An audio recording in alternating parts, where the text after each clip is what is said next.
tuli ku CBS FM UG omukutu omutongole ogwa Chabasa Fama Radio Buganda munaffe nkwanirizaako nnyo era nkwebaza okwekumiranga ku mitimbagano gyaffe gyonna emirala weebalire ddala tojjangooko ate gwe munaffe ate n'abakusubscribinga nkukubiriza era nkusaba osubscribinge tusobole okutambulira wamu ng'onyumirwa empeereza yaffe awatali kumala budde tusimbudde olunaku olwaleero tukuleetedde ettaala abantu ze baakozesanga edda era nga tugenda kwogera ku ttaala zino za mirundi ebiri. Ettaala esookera ddala yemanyiddwa nga ey'omukono mpozi n'ettaala endala emanyiddwa nga tadooba oba omunaku tadooba.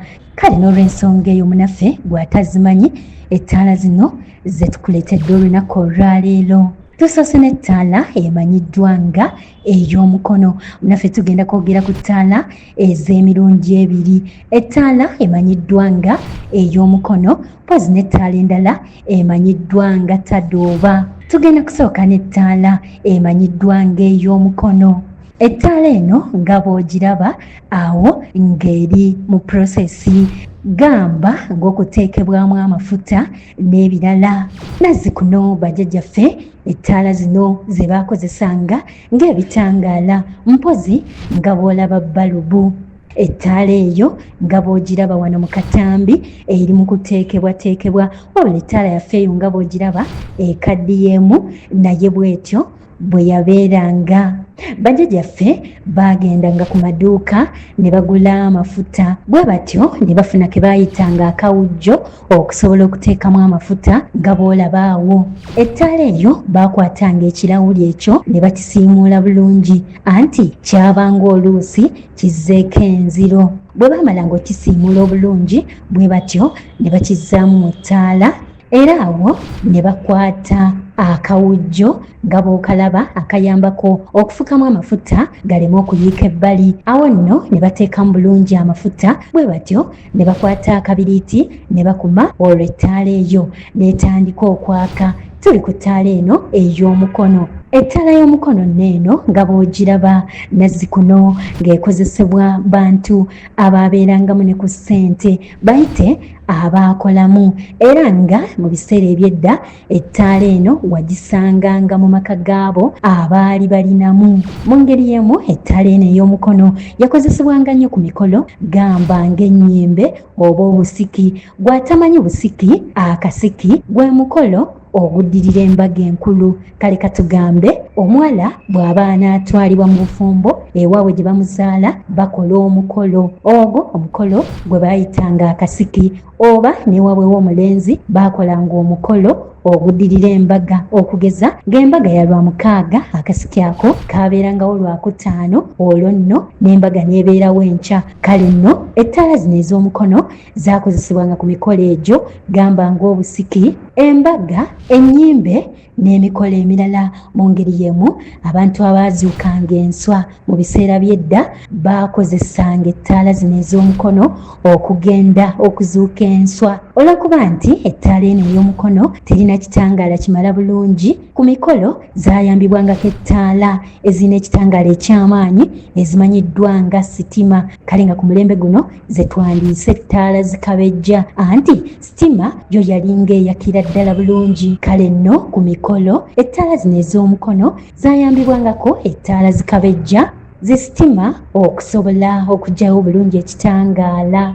Mu ngeri y'emu abantu abaagendanga okuzuuka enswa mu budde bw'ekiro gamba eyo nga ku ssaawa 10 ne ku ssaawa 9 baagendanga n'ettaala zino ez'omukono okusobola okuzuuka enswa mu budde bw'ekiro nga bayambibwako emmuli. Emmuli ezo baazikumanga awawaabeeranga ekiswa nga balina n'ettaala zino ez'omukono ne basobola okuzuuka obulungi enswa zaabwe mu budde bw'ekiro. Ettaala y'omukono eno ye yakolangawo.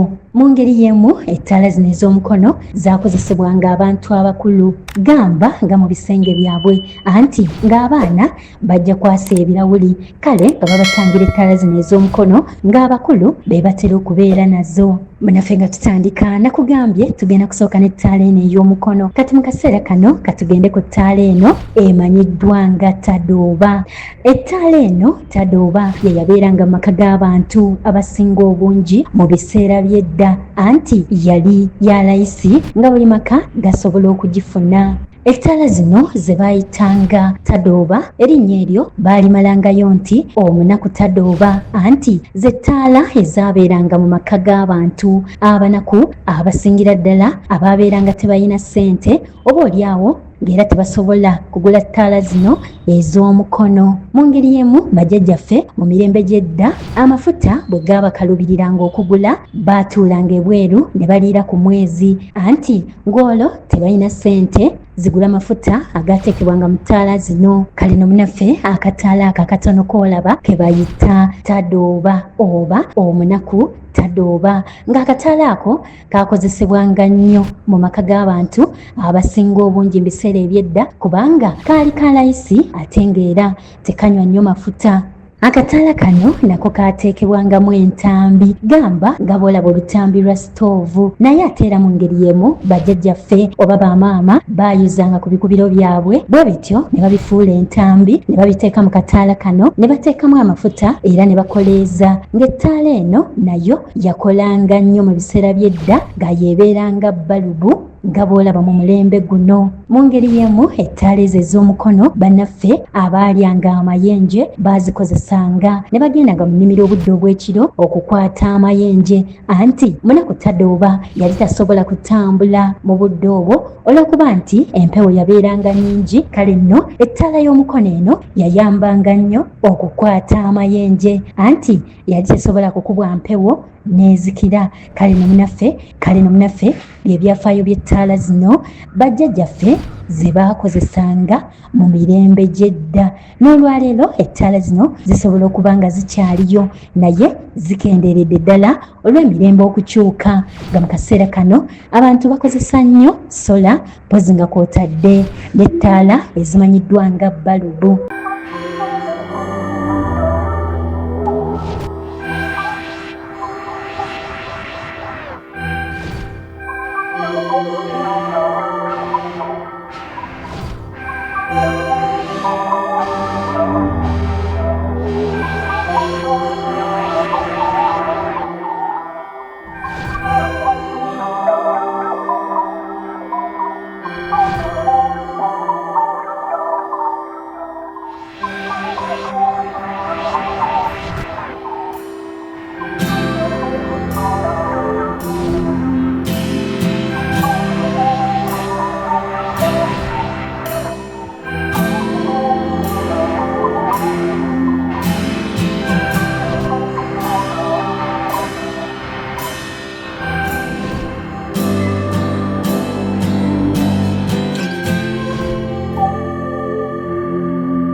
CBS FM.